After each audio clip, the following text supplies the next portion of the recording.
Hello दोस्तों, नमस्कार। SM किसी चैनल में मैं आप सब लोगों का दिल से बहुत बहुत स्वागत करता हूं। अगर आपने पहली बार विजिट किया जरूर चैनल को सब्सक्राइब कर लेना। फ्री स्टॉक मार्केट क्लासेस, उसी के साथ साथ let's learn stock market and finance, इन दोनों चैनल को आप चाहो तो फॉलो करके रख सकते हो। दोनों चैनल के लिंक आपको नीचे डिस्क्रिप्शन में या फिर ऊपर आई बटन पे यहाँ पे मिल जाएंगे। एंड उसी के साथ साथ जो लोग पूछ रहे थे सर एशियन पेंट को लेकर जो खबर आ रही है, रिलायंस क्या यहाँ पे माल बेचने वाला है, प्लस एशियन पेंट का मार्केट शेयर गिर गया, 59% था, 52 कुछ तो आ चुका है। तो सारी बातें मैंने इस वीडियो में कवर किया, आप चाहो तो उसको भी स्टडी कर सकते हो। तो चलिए दोस्तों, फिलहाल तो इस वीडियो को स्टार्ट कर लेते हैं। ठीक है दोस्तों, अभी हम लोग आ चुके हैं बिल्कुल हमारे नॉर्मल स्क्रीन के ऊपर। वीडियो के शुरुआत में मैं आप लोगों को कहना चाहूँगा दोस्तों, ये वीडियो अगर आप देख रहे हो तो आपका कॉन्सेंट्रेशन अच्छा यहाँ पे होना चाहिए। अगर आपका ध्यान इधर उधर भटका तो हो सकता है कि बीच में आपको कुछ भी समझ में यहाँ पे ना आ जाए। ठीक है, यूजुअली कोई भी इस प्रकार का वीडियोस कवर करते हैं नहीं। ठीक है, क्योंकि पढ़ने वाले भी बहुत कम होते हैं। ठीक है, बट फिर भी अगर कोई एक दो लोग भी इंटरेस्टेड होंगे इस प्रकार की चीज़ों को स्टडी करने के लिए, तो मैं उनके लिए इस प्रकार के वीडियोस बनाते रहता हूँ। एक बहुत इंपॉर्टेंट खबर हम लोग को देखने को मिल रहा है, बट शुरुआत में डिस्क्लेमर भी देना चाहूँगा। डिस्क्लेमर किस बात का, कि ये जो खबर हम लोग को देखने को यहाँ पे मिल रही है दोस्तों, ठीक है, ये एक ड्राफ्ट सर्कुलर के हिसाब से देखने को मिल रही है। व्हाट डज इट मीन, कि कोई भी नियम कानून कायदा अगर नया लाना होता है तो ऐसा नहीं कि चलो नया नियम कानून कायदे का एक कागज़ बना दिया, उसके ऊपर 4 चीज़ें लिख दिया और कल से लागू करके, ऐसा नहीं होता है। तो पहली वो चीज़ें बनाई जाती है और जिसके ऊपर एप्लीकेबल होनी होती है, ठीक है, उनको ये बताया जाता है, उसको बोला जाता है ड्राफ्ट सर्कुलर। ठीक है, उसमें सारी चीज़ें लिखी होंगी कि भाई ये नए नियम कानून कायदे हम ला रहे हैं, आपके विचार क्या है। ठीक है, एंड फिर उनके विचार से अगर कोई लगता है कि हाँ ये पॉइंट हटाना चाहिए, ये पॉइंट ऐड करना चाहिए, एंड उसके बाद फाइनल न्यूज़ हम लोग को, मतलब लॉ जो कानून रहता है वो सामने आते हुए देखने को मिल जाता है। ठीक है, उसको कंसिडर करना नहीं करना है भाई, वो अल्टीमेटली वो कमेटी का ही डिसीजन रहता है। बताने का मकसद क्या है कि अभी भी ये ड्राफ्ट सर्कुलर देखने को मिल रहा है और ये एप्लीकेबल हो सकता है 2026 के बाद। ठीक है, अभी 2025 तो ऑलमोस्ट आप सभी लोगों को पता ही है, मई मंथ भी यहाँ पे ख़त्म यहाँ पे हो चुका है। समझ में नहीं आता, 50-50 मतलब 50% आप कह सकते हैं ये साल कैलेंडर ईयर के हिसाब से खत्म भी होते हुए देखने को मिल रहा है, अप्रोक्सीमेटली आप बोल सकते हो। एनीवेज, 2026 के लिए कोई ज़्यादा टाइम यहाँ पे बचा है नहीं। किससे रिलेटेड ये खबर देखने को मिल रही है दोस्तों, तो बैंक से रिलेटेड खबर देखने को मिल रही है। अगर आप बैंकिंग स्टॉक्स, बैंकिंग शेयर्स को स्टडी करते हैं तो ये खबर आप लोगों को पता होनी चाहिए। बैंक की अगर हम लोग बात करें, कौन होता है इसका रेगुलेटर, कौन होता है? Yes, reserve Bank of India. इनके लिए जो भी नियम कानून कायदे बनाते हैं वो कौन बनाते हैं? आरबीआई। तो आरबीआई नहीं ही हम कह सकते, पिछले साल एक ड्राफ्ट सर्कुलर यहाँ पे लाया था, बैंक को बोला था कि भाई देखो ये इस प्रकार के नियम कानून कायदे यहाँ पे आने वाले हैं। ठीक है, तो आप अपने विचार यहाँ पे बताओ करके। अगर हम लोग यहाँ पे बात करें कौन से टॉपिक से रिलेटेड एग्जैक्टली चीज़ें बदलते हुए देखने को मिलने वाले, तो दोस्तों प्रोविजन के रूल्स। यस, प्रोविजन से रूल्स एंड रेगुलेशंस की अगर हम लोग बात करें, इसमें हम लोग को बदलाव होते हुए देखने को यहाँ पे मिल सकता है। तो सबसे पहले 2 मिनट में मैं यही बताना चाहूँगा कि प्रोविजन क्या होता है, क्योंकि जो एकदम बिगनर होगा भाई उसको तो कुछ भी पता नहीं चलेगा, तो आगे वीडियो देखेगा तो समझ में ही नहीं आएगा। तो देखिए, प्रोविजन मतलब बहुत सिंपल है कि आपको एक सर्टन अमाउंट क्या करना पड़ता है। ठीक है, एक परसेंटेज होता है जिससे एक अमाउंट निकलेगी, वो आपको प्रॉफिट से माइनस करनी पड़ती है। ऐसा क्यों? प्रॉफिट से क्यों माइनस करनी? प्रॉफिट घट जाएगा ताकि शेयर होल्डर को पता चले कि भाई आपके एक्चुअल प्रॉफिट की स्थिति क्या है। ठीक है, एंड ये सारी चीज़ें हम लोग को खास करके फाइनेंस सेक्टर में ही देखने को मिल जाती है। मतलब मान लो एक इंसान है मिस्टर श्याम, उसने 10 लोगों को 10-10-10 ऐसे रुपया दे के रखा हुआ है। ठीक है, 10 रुपया बोलो, 10 करोड़ बोलो, जितना बोलना है आप यहाँ पे बोल सकते हो। कितना? 1 2 3 4 5 6 7 8 9, एक और लिखते 10।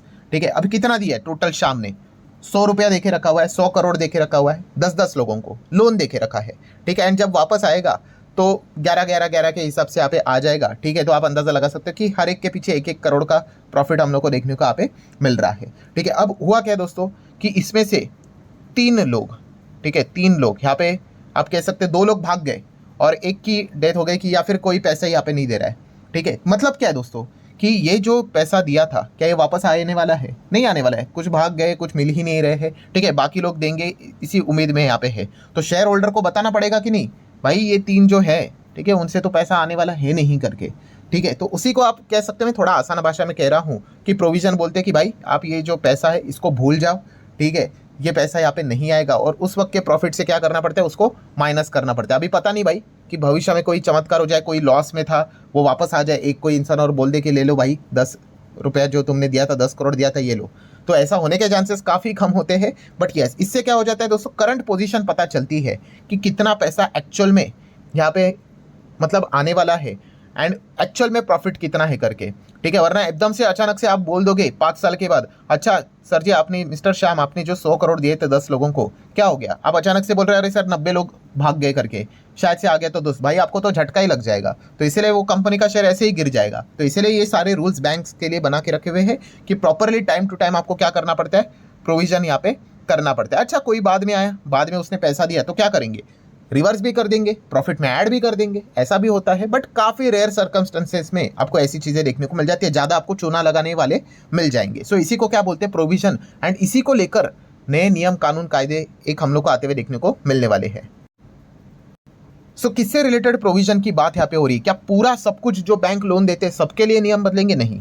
तो प्रोजेक्ट फाइनेंस, इसके लिए अगर हम लोग बात करें दोस्तों, जो लोन यहाँ पे दिया जाता है, फाइनेंस किया जाता है प्रोजेक्ट से रिलेटेड, ठीक है, उससे रिलेटेड प्रोविजन के रूल्स यहाँ पे बदल सकते हैं, ठीक है। ड्राफ्ट में चीजें मेंशन करके रखी हुई है। अब ये प्रोजेक्ट फाइनेंस मतलब क्या, बहुत सिंपल है भाई, लॉन्ग टर्म लोन दिया जाता है किसको, इंफ्रास्ट्रक्चर, इंडस्ट्रियल प्रोजेक्ट, ठीक है, बड़े बड़े जो प्रोजेक्ट्स होते हैं उनको पूरा करने के लिए बैंक्स लोन देते हैं, ठीक है। जैसे कि रोड बनाना है, ब्रिज बनाना है, डैम बनाना है, स्टेडियम बनाना है, ठीक है, इसको क्या बोलते हैं, प्रोजेक्ट फाइनेंस, ठीक है। तो इससे रिलेटेड जो प्रोविजन के नियम कानून कायदे अभी जो चल रहे थे उसमें आरबीआई एक नियम को बदलने की बात यहाँ पे कर रहा है। और वो नया नियम की अगर हम लोग यहाँ पे बात करें दोस्तों, तो वो नया नियम क्या है कि जैसे ही आप लोन दोगे, ठीक है, मान लो हम लोगों ने किसी को 1000 करोड़ का लोन दे दिया एक बैंक ने, जैसे ही दोगे आपको क्या करना है, तुरंत 5% अपने प्रॉफिट से हटा देना है। क्यों? प्रोविजन के तहत। यस, ये मैं नहीं बोल रहा भाई, ये पिछले साल ही आया था, आप देख सकते हो। The RBI, Reserve Bank of India, is considering adjustment to its project finance provisioning norms which were initially proposed to increase the provisioning requirement for the project loan to 5% during the construction phase, ठीक है। So important शब्द क्या है इसमें से कि consider किया जा रहा है, अभी तक हुआ नहीं है, किसके लिए, प्रोजेक्ट फाइनेंसिंग के लिए। एंड जो यहाँ पे आप देख सकते हो कि प्रोविजनिंग की रिक्वायरमेंट, ठीक है, इंक्रीज करने की बात करें, कितना, 5%। तो इसके पहले कितना था, इसके पहले अगर हम लोग यहाँ पे बात करें तो इसको हम लोग स्टैंडर्ड असेट प्रोविजनिंग बोलते हैं दोस्तों। वो लगभग 0.4% के आसपास, मतलब 0.4 हम लोगों को देखने को यहाँ पे मिलता था। तो 0.4 से डायरेक्ट 5% करने की बात करें, अभी तक हुआ नहीं है भाई, ठीक है। इसी को लेकर चर्चा चलते हुए हम लोग को देखने को यहाँ पे मिल रही है। मतलब क्या है दोस्तों कि ओल्ड नियम हम लोग को क्या देखने को मिलता था, ओल्ड नियम किसके हिसाब से चलता था कि अगर आपने लोन दिया है, ठीक है, एंड प्रोविजनिंग कब स्टार्ट होती थी, यस, जब वो नॉन परफॉर्मिंग असेट डिक्लेयर होता था, फिर उसके बाद प्रोविजनिंग स्टार्ट होती थी। तो आरबीआई अभी ये नहीं बोल रहा है कि एनपीए बनने के बाद आप प्रोविजनिंग करो, नहीं, आरबीआई बोल रही है कि जैसे लोन दे दो तब से प्रोविजनिंग करना स्टार्ट करो प्रोजेक्ट फाइनेंस को लेकर। ये वो नया नियम यहाँ पे लाना चाहते हैं, ठीक है। क्यों? क्योंकि इसमें रिस्क काफ़ी ज़्यादा होती है, बाद में जाके एकदम से झटके लगते हैं। तो शुरुआत से ही आप अगर इस प्रकार की चीज़ें करोगे तो बैलेंस शीट पीएनएल क्लीन रहेगा। हाँ, इस चीज़ के चलते भाई काफ़ी दबाव आएगा, प्रॉफिट यहाँ पे गिरेगा, बट इससे क्लियरिटी मिलेगी। ये आरबीआई का कहना हम लोग को देखने को यहाँ पे मिल रहा था।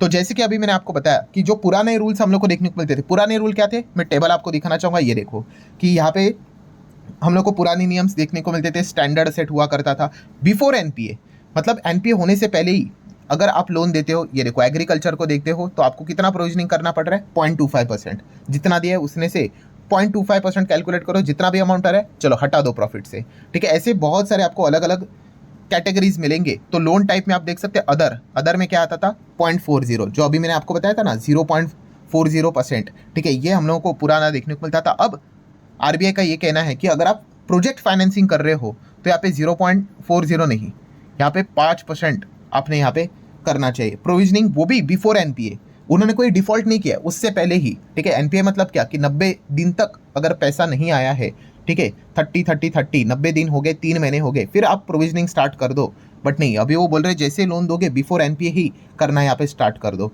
ठीक है। तो आपको यहाँ पे अलग अलग कैटेगरी नजर आ रही है, देखो SME, agriculture, then commercial real estate, commercial, मतलब ये जो अलग अलग पॉइंट्स देखने को मिले। इसमें अभी आपको एक प्रोजेक्ट फाइनेंसिंग भी आते हुए देखने को मिलेगा, जहाँ पे 5% तक का हम लोग को एनपीए देखने को मिल जाएगा, वो भी बिफोर। तो इससे क्या हो जाएगा, कितना प्रॉफिट नीचे आते हुए देखने को मिलेगा। एंड पहले नियम कैसे होते थे, एनपीएस के हिसाब से चलते थे कि आप 0.40, फिर उसके बाद अगर 90 दिन के बाद भी अगर पैसा नहीं दिया है, फिर चेक किया जाता था कि उसके अगले 12 महीने तक अगर नहीं दिया है तो चेक करेंगे कि सिक्योर्ड है कि अनसिक्योर्ड है। अगर सिक्योर्ड है तो बोलेंगे कि चलो और 15% कम कर दो, ठीक है। फिर डाउटफुल 1 कैटेगरी में जाएगा कि उसके नेक्स्ट 1 साल तक भी नहीं दिया है, फिर चेक करेंगे सिक्योर्ड है कि अनसिक्योर्ड है। अगर सिक्योर्ड है तो 25% तक कर दो, ठीक है। फिर और बढ़ेंगे आगे, फिर 40% कर दो। और 3 साल हो गए तो फिर बोलेंगे कि भाई अभी 3 साल हो गया, जो जिस इंसान ने एक किस्त नहीं चुका है वो 3 साल के बाद आपको क्या देगा, पूरा का पूरा जो लोन है 100% क्या कर दो, यहाँ पे प्रोविजनिंग कर दो, मतलब हटाई दो प्रॉफिट से, ठीक है। तो ये पुराने रूल्स हम लोग को देखने को यहाँ पे मिलते थे और इसी में ही बदलाव की बातें यहाँ पे चल रही है। अभी इसमें प्रॉब्लम अगर देखा गया तो दोनों को प्रॉब्लम है। किसको? बैंक को भी प्रॉब्लम है एंड इंफ्रास्ट्रक्चर वालों को भी प्रॉब्लम है। मतलब इंफ्रास्ट्रक्चर से बिजनेस करने वाले बोलेंगे अरे भाई बैंक्स तो पीछे हट जाएंगे, वो बोलेंगे तो हमें लोन ही नहीं देना है भाई, हमारे बैलेंस शीट पीएनएल के ऊपर कितना दबाव आ जाएगा, अपफ्रंट हम लोग को प्रोविजनिंग करनी पड़ेगी। पहले 0.40 था, अब तो सीधा 5%। आप अंदाज़ा देखिए कि 1000 करोड़ का अगर मैं पहले लोन देता था, 1000 करोड़, ठीक है, तो कितना प्रोविजनिंग करना पड़ता था पहले, लगभग 4 करोड़ के आसपास पहले ही अपफ्रंट। अभी कितना करना पड़ेगा 5% के हिसाब से, भाई 50 करोड़, किधर 4 करोड़ किधर 50 करोड़, आप अमाउंट देखिए। और एक सिर्फ 1000 करोड़ का लोन नहीं चलता, कितने सारे ऐसे लोन चलते हैं प्रोजेक्ट्स को लेकर। तो ये प्रॉब्लम हम लोग को देखने को मिल रही है। एंड उसी के साथ साथ और 3 प्रॉब्लम है जो बैंक्स ने यहाँ पे बताई है कि अगर देखा गया तो इस चीज़ के चलते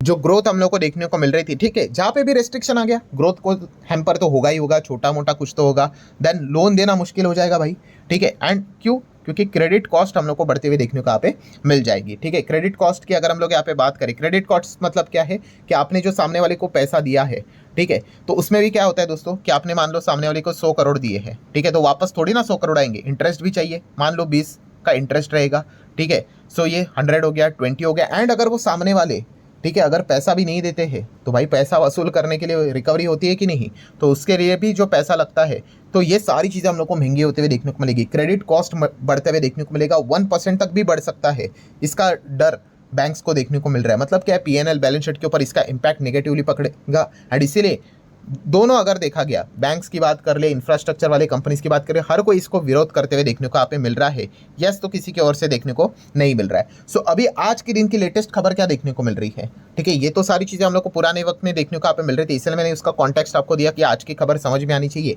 अब ऐसा बोला जा रहा है कि ठीक है भाई, तो फिर आरबीआई विचार कर रहा है कि हम हर किसी के ऊपर प्रोजेक्ट फाइनेंसिंग अगर आप करने जाओगे तो 5% का प्रोविजनिंग का स्लैब नहीं डालेंगे।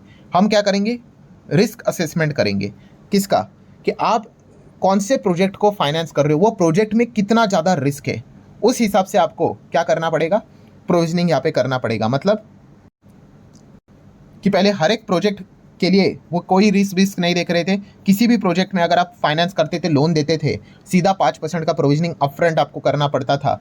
तो ये नियम अभी नहीं, तो वो ये कह रहे हैं कि हम क्या करेंगे, अभी रिस्क को भापेंगे, ठीक है। एंड जहाँ पे अगर मान लो, कंक्लूजन क्या है मतलब दोस्तों, कि जहाँ पे अगर रिस्क बहुत ज़्यादा लग रहा है कि ये प्रोजेक्ट में भाई बहुत ज़्यादा रिस्क है, तो फिर भाई आरबीआई का जो रूल है अभी 5% का, पहले आप लोन देते वक्त ही 5% आपको प्रोविजनिंग करनी पड़ेगी, वो लागू होगा। एंड जहाँ पे रिस्क कम है, ठीक है, वहाँ पे वो शायद से कह सकते हैं जो पुराने रूल है स्टैंडर्ड वाला, जो कौन सा था 0.40% वाला, उसी को एप्लीकेबल कर दो, ठीक है। तो ये बातें फिलहाल तो चलती हुई देखने को यहाँ पे मिल रही है। सो फाइनल कंक्लूजन क्या है दोस्तों, कि अगर ये एक प्रस्ताव अभी जा चुका है आरबीआई के पास कि भाई एटलीस्ट रिस्क असेसमेंट के हिसाब से अगर आप चीज़ों को ये करोगे, क्लासीफाई करोगे तो ठीक रहेगा। बट अगर आरबीआई ने ये चीज़ नहीं मानी, एंड जो ड्राफ्ट सर्कुलर उन्होंने पहले ही निकाला था कि प्रोजेक्ट फाइनेंसिंग अगर आप करोगे सभी के ऊपर अपफ्रंट बिफोर एनपीए लोन देते वक्त 5% आपको अलग से प्रॉफिट से निकालना पड़ेगा, तो सभी बैंक्स के लिए ये काफ़ी नेगेटिव खबर होते हुए देखने को यहाँ पे मिल जाएगी। हालांकि इससे आपको डरने की ज़रूरत नहीं, क्योंकि ये क्या है, ये एक एक्सटर्नल इशू है। बैंक कोई भी हो, ABCD XYZ, सबके लिए नियम सेम एप्लीकेबल होते हुए देखने को मिलेंगे। जो जितना प्रोजेक्ट फाइनेंस में इन्वॉल्व रहेगा सबके लिए हो जाएगा, ठीक है। तो डरने की जरूरत नहीं है, बट अवेयर होने की जरूरत है, आपको ये चीज़ें पता होनी चाहिए, इसलिए ये पॉइंट को मैंने कवर यहाँ पे किया है। सो आशा करता हूँ दोस्तों वीडियो हेल्पफुल लगा होगा, चाहो तो लाइक एंड शेयर कर सकते हो। मिलते हैं नेक्स्ट वीडियो में, तब तक के लिए बाय बाय।